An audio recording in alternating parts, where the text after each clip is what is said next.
नमस्कार दोस्तों, आप सभी का स्टडी फॉर यूपीएससी पीसीएस में स्वागत है। ये हिस्ट्री एनसीईआरटी का वीडियो है। एमसीक्यू करेंगे इसमें आज हम लोग। और बहुत सारा ह्यूमर चल रहा है कि कितने सीट आएंगे 69 में, 68 से भी कम आएंगे, ज़्यादा आएंगे। देखिए, एक चीज़ मैं बताता हूँ आपको कि सबसे पहले ऑफिशियल नोटिफिकेशन आने दीजिए। जितने भी सीट होंगे, देखिए, ज़्यादा होंगे तो भी आपके लिए अच्छा है, कम होंगे तो भी अच्छा है। जब एसडीएम वगैरह की सीट नहीं होती है तो यकीन मानिए बहुत सारे जो पास कर चुके हैं ऑलरेडी बच्चे, जो स्टूडेंट अच्छे होते हैं, वो लोग एग्ज़ाम नहीं देते हैं क्योंकि रैंक इम्प्रूवमेंट का उसमें चांस ही नहीं होता है। तो वो भी आपके लिए बेनिफिशियल है। और आपको तो एक सीट से मतलब होता है मेरे हिसाब से। आजकल के दौर में जॉब मिलना बहुत ही मुश्किल होता है, तो जो भी सीट आएगा आप भरेंगे तो है ही। तैयारी तो आप कर ही रहे हैं। तो इसलिए इन सब फेरों में मत पड़िए कि डीवाईएसपी का सीट होगा कि नहीं होगा, एसडीएम का सीट होगा कि नहीं होगा। जो सीट आ रहा है उसके लिए आप कैपेबल हैं कि नहीं, पहले ये देखिए। जो सीट आ रहा है पीटी, आप उसके लिए क्वालिफाई कर पाएंगे कि नहीं, उसको आपको देखना चाहिए। उसके लिए आप मेंस क्वालिफाई होंगे या नहीं होंगे, उसको देखना चाहिए। तो इस पर ध्यान दीजिएगा। थोड़ा सा पढ़ाई पर मुख्य रूप से फोकस करके रखिए। ये बहुत सारा, एक तो बीपीएससी के क्षेत्र में यूट्यूबर्स ने ऐसा धमाल मचाया हुआ है ना, हर रोज़ नोटिफिकेशन लेके आ जाते हैं कि आ गया नोटिफिकेशन, ये देखिए एसडीएम का सीट नहीं आया या आया। इन सब चीज़ों मत पढ़िए। पढ़िए, खूब अच्छे से पढ़िए, मन लगाकर खूब अच्छे से पढ़िए।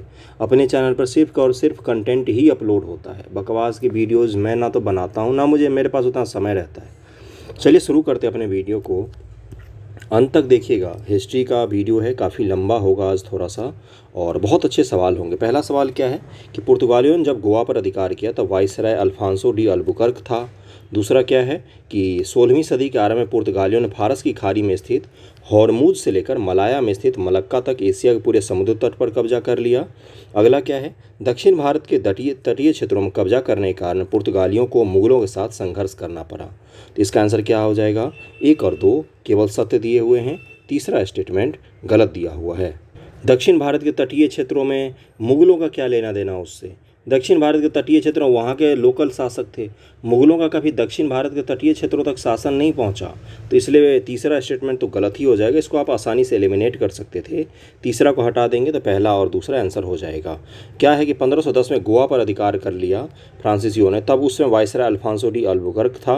इससे फारसी खाड़ी में स्थित हारमूज से लेकर मलाया तक पर इनका पूरा कब्जा स्थापित हो गया था। दूसरा सवाल है कि 16वीं सदी के यूरोपीय व्यापारी कंपनियों के संघर्ष के संबंध में कौन सा कथन असत्य है, ये बताना है आपको। इंग्लैंड, हॉलैंड, फ्रांस जैसे व्यापारिक देशों ने विश्व व्यापार पर स्पेनी पुर्तगाली एकाधिकार के खिलाफ कड़ा संघर्ष छेड़ दिया था। इस सदी के उत्तरार्ध में इंडोनेशिया के व्यापार पर फ्रांस का अधिकार स्थापित हो गया। भारत, श्रीलंका और मलाया के व्यापार पर अंग्रेजों ने अधिकार कर लिया। डचों की दिलचस्पी भारत में नहीं बल्कि इंडोनेशिया के मसालों के द्वीप पर थी। इसमें से कौन सा गलत है ये बताना है आपको। इसका आंसर हो जाएगा, इसमें दूसरा गलत दिया हुआ है। इंडोनेशिया के व्यापार पर फ्रांसीसियों का कब्जा क्यों हो जाएगा भाई? पढ़ते हैं यहाँ पर, देखिए बी गलत दिया हुआ है। 16वीं सदी के उत्तरार्ध में इंग्लैंड, हॉलैंड, फ्रांस जैसी उभरती हुई व्यापारिक शक्तियों ने विश्व व्यापार पर स्पेनी पुर्तगाली अधिकार के खिलाफ एक संघर्ष किया। दूसरा कथन गलत है। इस इंडोनेशिया पर डच अधिकारी व्यापारियों का अधिकार हो गया था।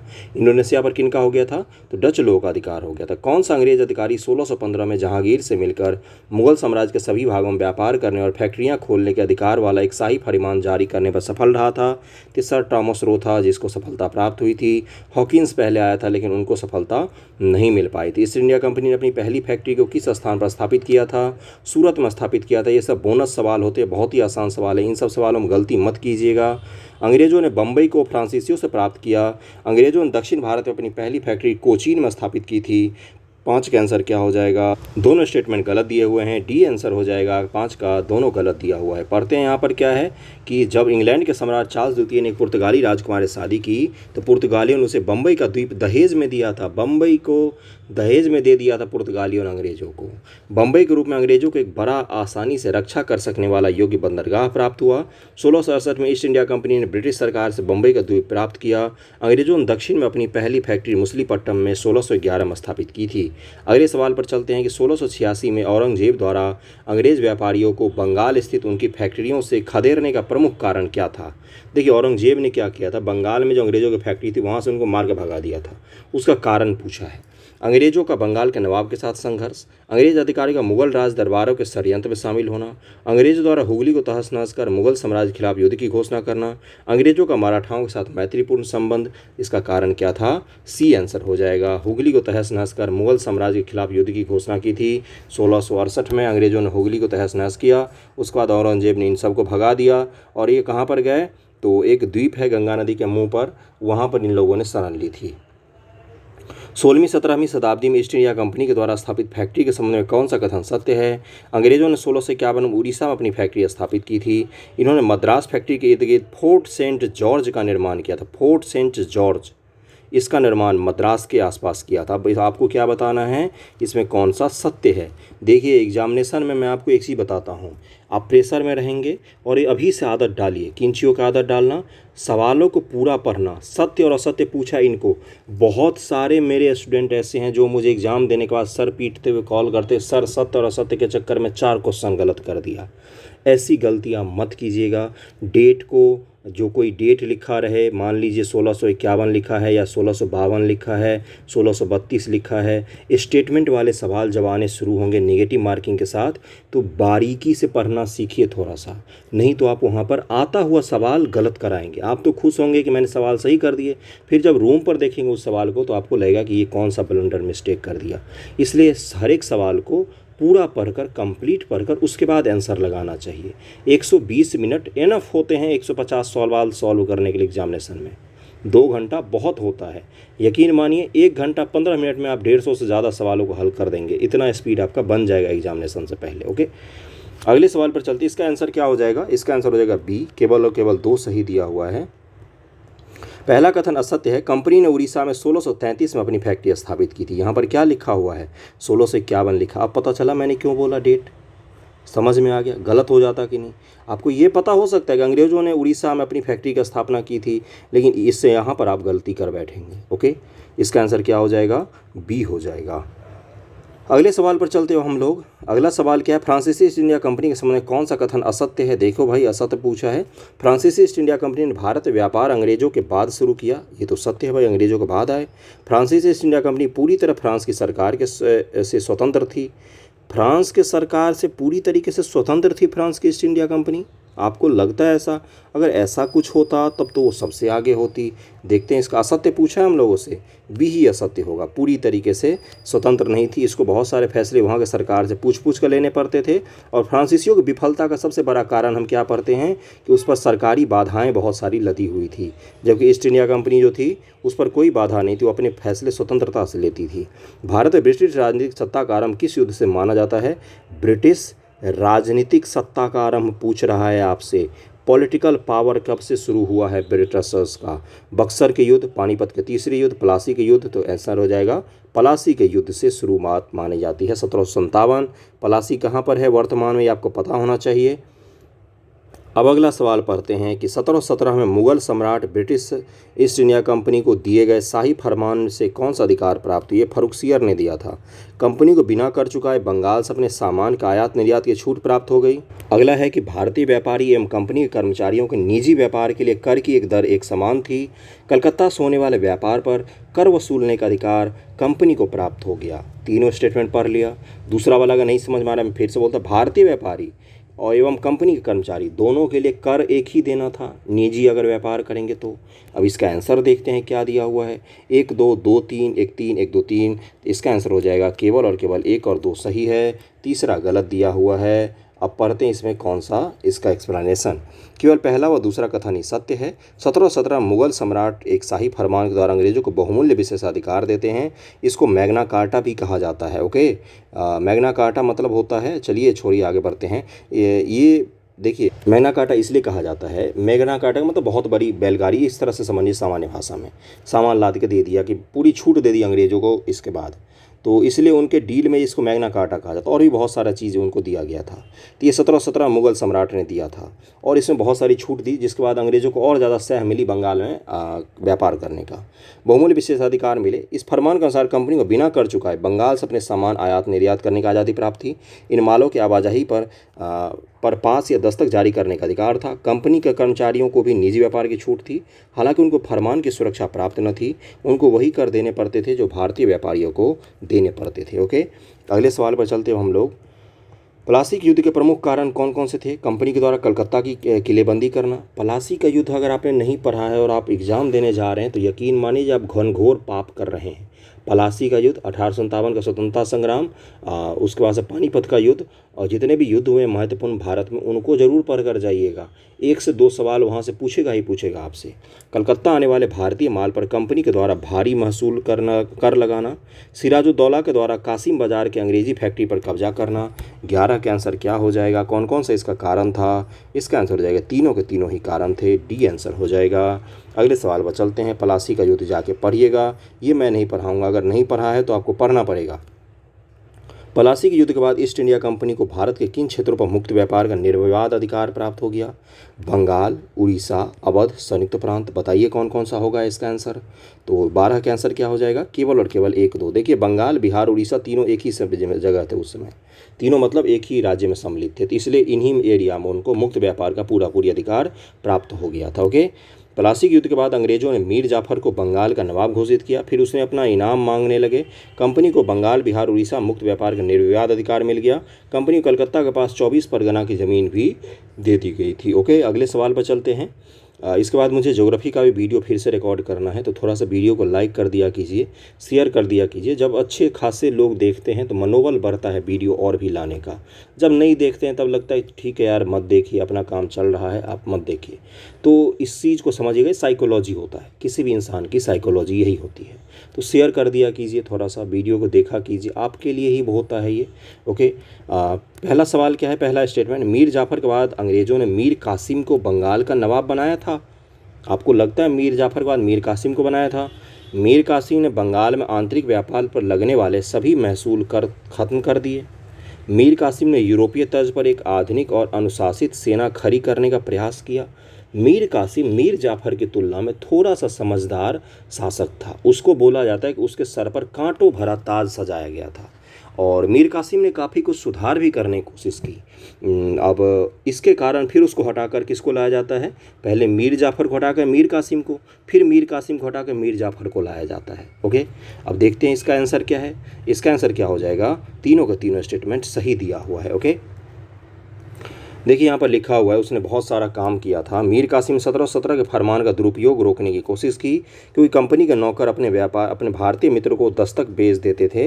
इस तरह वे करों से बच जाते थे। इन दुरुपयोग कारण ईमानदार भारतीय व्यापारी बेईमानी से भरी प्रतियोगिता में बर्बाद होने लगे, और इसलिए उसने क्या किया? सारे कर को ख़त्म कर दिया, सबके लिए ख़त्म कर दिया कि भारतीय लोग भी मुक्त व्यापार करेंगे, सिर्फ अंग्रेजी नहीं करेंगे, सिर्फ सारे भारतीय भी करेंगे। ओके, 1764 के बक्सर के युद्ध में ईस्ट इंडिया कंपनी के विरुद्ध किन शासकों का गठजोड़ था? बहुत ही आसान सवाल है, बोनस सवाल है ये। मीर कासिम, सिराजुद्दौला, शाह आलम द्वितीय का। तीनों कहाँ कहाँ के शासक थे आपको पता होना चाहिए। पता है तो कमेंट करके बताइए, वैसे पता ही होगा, क्या पूछूँ मैं इसमें। अगला सवाल है, बक्सर की लड़ाई के परिणाम के समय नीचे दिए गए कथनों पर विचार कीजिए। कर लेते हैं विचार भाई, क्या लिखा हुआ है। इस युद्ध ने अंग्रेजों को बंगाल, बिहार और उड़ीसा का निर्विवाद शासक बना दिया। बक्सर की लड़ाई ने निर्विवाद शासक बना दिया। क्लाइव को दोबारा बंगाल का गवर्नर बनाया गया। अंग्रेजों ने मुगल बादशाह शाह आलम द्वितीय को कोड़ा कहाँ? इलाहाबाद के पास, और इलाहाबाद जिले जीत कर दे दिए। तो 15 का आंसर क्या हो जाएगा? इसका आंसर हो जाएगा तीनों के तीनों स्टेटमेंट सही दिए हुए हैं, उपयुक्त सभी कथन सही दिए हुए हैं। ओके, मॉडर्न हिस्ट्री के ये वो क्षेत्र हैं जहाँ से सवाल बहुत सारे पूछे जाते हैं। 18वीं सदी में कंपनी द्वारा बंगाल में लागू की गई दोहरी या द्वैध व्यवस्था के संबंध नीचे दिए गए कथनों पर विचार कीजिए। कर लेते हैं। 18वीं शताब्दी में द्वैध नीति जो लागू की गई है उसके बारे में पूछा जा रहा है आपसे। बंगाल के राजस्व पर कंपनी का नियंत्रण था। पुलिस और न्यायिक शक्तियों पर नवाब का नियंत्रण था। प्रशासन का दायित्व तो कंपनी और उसके अधिकारियों पर था। अब बताइए इनमें से कौन कौन सा सत्य है?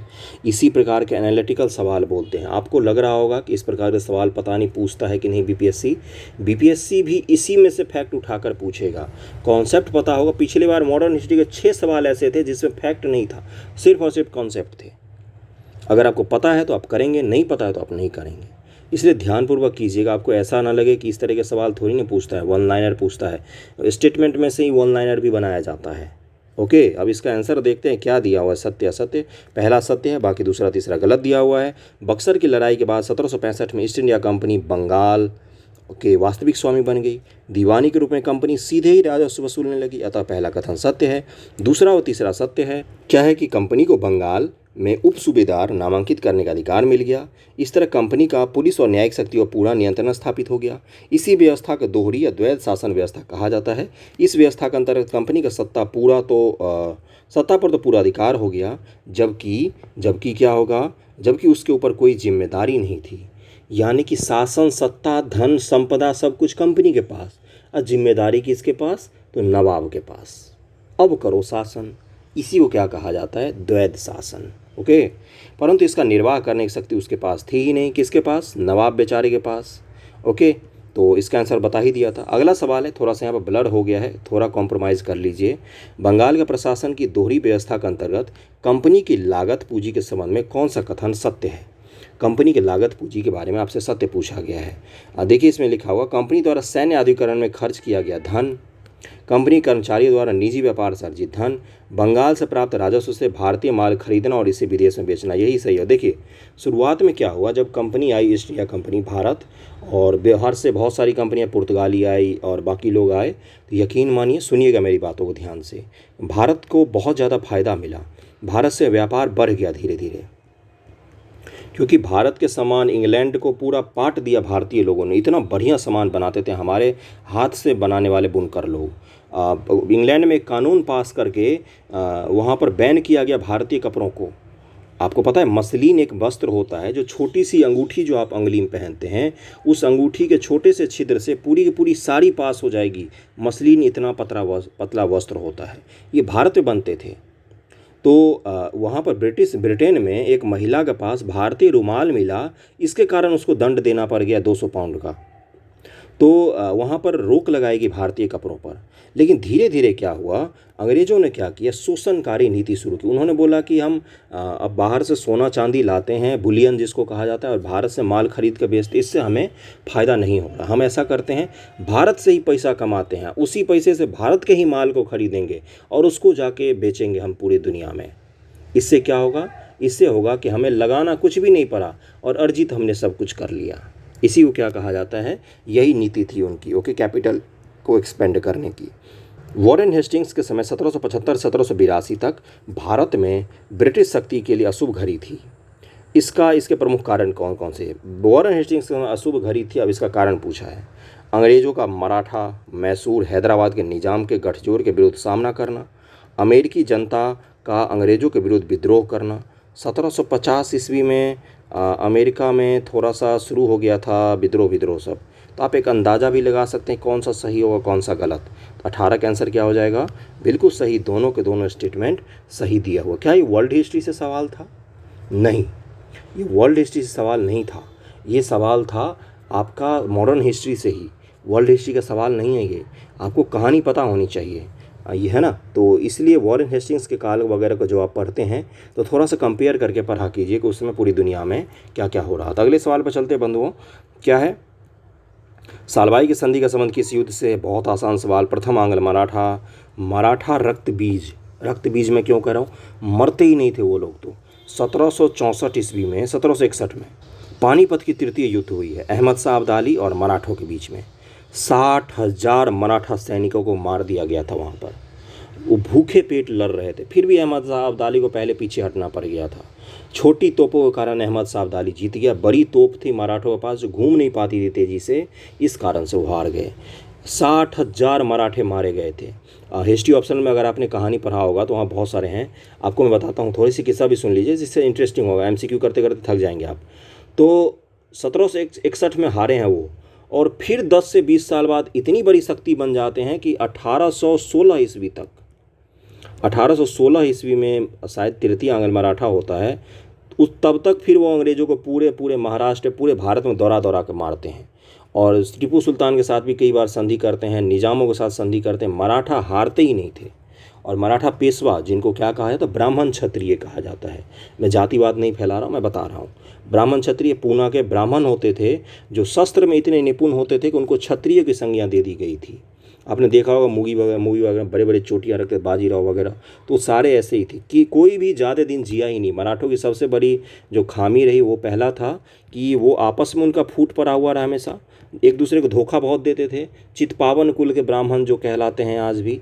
और दूसरा था कि सारे अल्पायु होते थे।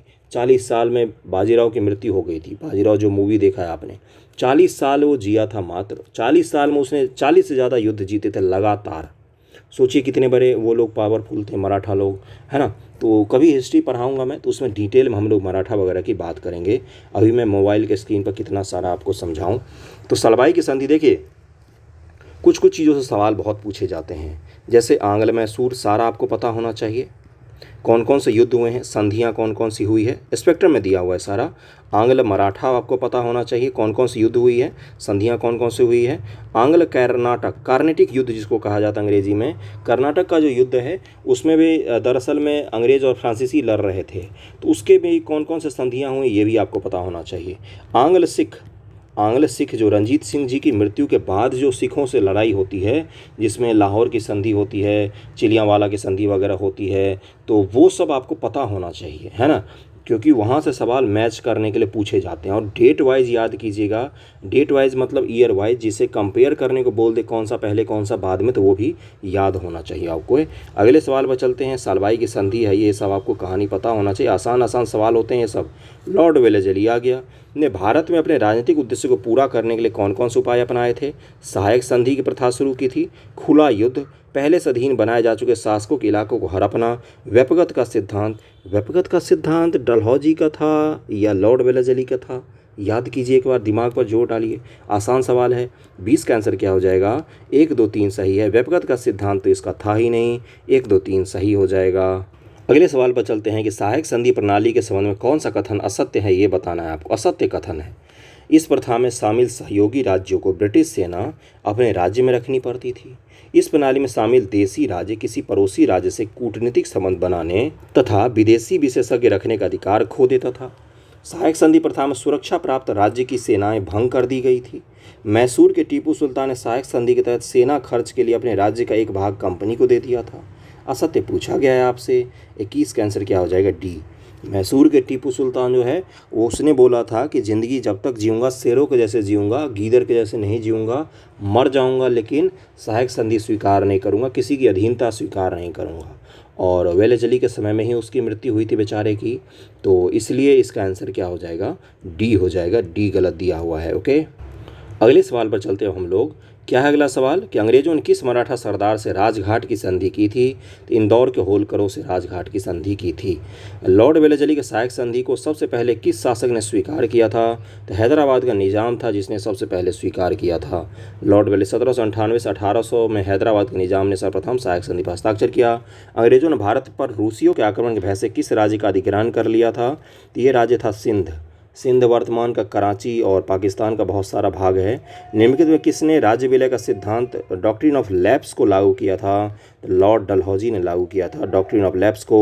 लॉर्ड डलहौजी के राज्य विलय सिद्धांत का सर्वप्रथम शिकार कौन सा राज्य बना था। झांसी, संभलपुर, सतारा, नागपुर। सतारा जाओ संभल कर, सतारा जाओ संभल कर, सतारा जाओ संभल कर। संभल कर बाद में आ रहा है, सतारा सबसे पहले आ रहा है। 26 का आंसर सी हो जाएगा। इसका आंसर सी हो जाएगा। उसके बाद किसका था, जैतपुर, संबलपुर, उदयपुर, झांसी, नागपुर, करौली। अगले सवाल क्या, ब्रिटिशर्स के द्वारा किस भारतीय राज्य का अधिग्रहण कुशासन के आधार पर किया गया था। तो इन्होंने अवध को हड़प लिया था कुशासन के आधार पर। डलहौजी के समय में ये सब काम हुआ और डलहौजी जैसे ही गया वैसे ही 18 स्वतंत्रता का संग्राम हुआ। ओके, अगले टॉपिक पर चलते हैं। टॉपिक बार बार मुँह से निकल जाता है। अगले सवाल पर चलते हैं। लॉर्ड डलहौजी की अधिग्रहण नीति के प्रमुख उद्देश्य कौन कौन से थे। भारत में ब्रिटिश निर्मित वस्तुओं का निर्यात बढ़ाना। आपको लगता है ऐसा हो सकता है। चलिए अगले वाले स्टेटमेंट चलते हैं। आप सोचिए ज़रा। भारतीय सहयोगी राजाओं से छुटकारा प्राप्त करना। भारत और ब्रिटेन के उद्योगों के लिए कपास के रूप में कच्चे माल की आपूर्ति सुनिश्चित करना। पूछा है कौन कौन से सही हैं। इसका आंसर हो जाएगा तीनों के तीनों सही दिए हुए हैं, बिल्कुल सही दिया हुआ है। ओके, अगले सवाल पर चलते हैं हम लोग। अगला सवाल क्या है, अगला सवाल तो दिख ही नहीं रहा है, खैर मैं पढ़ता हूँ। देखिए क्या लिखा हुआ है कि 1773 का रेगुलेटिंग एक्ट, 1773 का रेगुलेटिंग एक्ट, 1784 का पीट्स इंडिया एक्ट, 1791 का 1700, उसके बाद से कौन 1791 ही है ना, हाँ 1700, उसके बाद 1813 है, 1833 है, 53 है, 53 के बाद कौन सा आ जाता है आपका 61, 61 का एक्ट है, बीच में 58 भी छोटा सा है, 58 भी है, 61 है, 61 के बाद कौन सा है, उसके बाद इंपॉर्टेंट है आपका 91 का एक्ट, 1791 के 91-92 के आसपास जो आता है। उसके बाद 1909, 1919, 1935, 1935 के बाद जो आपका क्रिप्स मिशन आता है और कैबिनेट मिशन आता है, फिर 1947 का आज़ादी का एक्ट जो है। इन सभी एक्ट के बारे में आपको एक एक फैक्ट पता होना चाहिए। सवाल पीटी और मेंस दोनों में आपसे पूछे जाएंगे धड़ल्ले से। यूपी उठा लीजिए, यूपीएससी उठा लीजिए, बिहार उठा लीजिए, पीटी उठा लीजिए, मेंस उठा लीजिए, लगभग में हर एक साल बाद रिपीट होते हैं सवाल। इसको अच्छे से कीजिएगा, कहानी के जैसे पढ़िएगा, एक दूसरे से लिंक करके तो आसानी होगी। क्या लिखा हुआ है, पूर्व के साथ व्यापार पर कंपनी का एकाधिकार समाप्त कर दिया गया। 1773 में कंपनी का एकाधिकार समाप्त कर दिया गया था। क्या पूछा है, शामिल कौन कौन से, कंपनी के कोर्ट ऑफ डायरेक्टर के गठन में परिवर्तन कर उसकी गतिविधियां ब्रिटिश सरकार के अंतर्गत लाई गई। भारत में कंपनी के अधिकारियों की नियुक्ति ब्रिटिश सरकार के द्वारा की जाने लगी। कौन कौन से इसमें से सही हैं ये बताना है आपको। इसका आंसर है केवल और केवल दूसरा सही है, बाकी पहला और तीसरा गलत दिया हुआ है। देखिए यहाँ पर क्या लिखा हुआ है, पहला कथन असत्य है। 1773 इलेक्ट्रॉनिक एक्ट के तहत कंपनी का पूर्व के साथ व्यापार पर एकाधिकार बना रहा था। दूसरा तो सही है, तीसरा असत्य है। भारत में अपने अधिकारियों को नियुक्त करने का कंपनी का बहुमूल्य अधिकार उसी के हाथों में था। 1784 पीस इंडिया एक्ट के गठन में कथन असत्य पूछा है। पीस इंडिया एक्ट के बारे में असत्य पूछा है आपसे। पहला स्टेटमेंट क्या है कि इसके तहत ब्रिटिश सरकार का कंपनी के मामलों तथा उसके भारतीय प्रशासन पर नियंत्रण हो गया। इस एक्ट के तहत बोर्ड ऑफ कंट्रोल का गठन किया गया। इस कानून ने बम्बई और मद्रास प्रेसिडेंसी को युद्ध कूटनीति राजस्व के मामले में निर्णय लेने की स्वतंत्रता कर दिया। और इस कानून ने भारत के शासन को गवर्नर जनरल तथा 3 सदस्यों वाले काउंसिल के हाथों में दे दिया। इसका आंसर क्या हो जाएगा, सी गलत दिया हुआ है इसमें, सी आंसर हो जाएगा इसका। सी असत्य है। रेगुलेटरी एक्ट के तहत दोषों तथा ब्रिटिश राजनीतिक उतार चढ़ाव के कारण 1784 में कानून बनाना पड़ा। पीट का इंडिया एक्ट कहा गया। इस कानून ने बम्बई और मद्रास प्रेसिडेंट को युद्ध कूटनीति राजस्व के मामलों में स्पष्ट शब्दों में बंगाल के अधीन कर दिया था, उनको ना कि स्वतंत्रता दी थी। उल्टा लिखा हुआ स्टेटमेंट। किस एक्ट के तहत भारतीय व्यापार पर ईस्ट इंडिया कंपनी का एकाधिकार समाप्त कर सभी ब्रिटिश नागरिकों को भारत के साथ व्यापार करने की छूट दी गई? तो 1813 का एक्ट है। तीसरे का आंसर डी हो जाएगा। अगले सवाल पर हम लोग चलते हैं। तीसरे का आंसर डी हो जाएगा। 1813 में ब्रिटिश सरकार के द्वारा अपनाई गई मुक्त व्यापार की नीति के प्रभाव के संबंध नीचे दिए कथनों पर विचार कीजिए। मुक्त व्यापार जो 1813 में शुरू किया गया, इस नीति के कारण खेतिहर भारत को इंग्लैंड का आर्थिक उपनिवेश बनना पड़ा। भारत में ब्रिटिश माल तथा ब्रिटेन में भारत निर्मित सामान बिना किसी शुल्क के साथ आने जाने लगे। आपको लगता है ब्रिटेन में भारत निर्मित सामान बिना किसी शुल्क के जाएगा?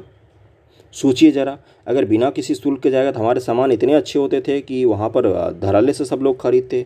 ब्रिटिश अधिकारी थे, राजनेताओं ने ज़मीन पर लगान घटाने की पैरवी की। चौथे का आंसर क्या हो जाएगा? 1 और 3 सही दिया हुआ है, दूसरा स्टेटमेंट गलत दिया हो। दूसरा काटेंगे तो 3 ऑप्शन आपका कट जाएगा, 1 2 3 ये कट जाएगा, बी आंसर हो जाएगा। अगले सवाल पर चलते हैं हम लोग।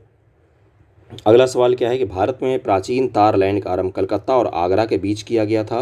भारत में डाक टिकटों का आरंभ करने का श्रेय कार्नवालिस को दिया जाता है।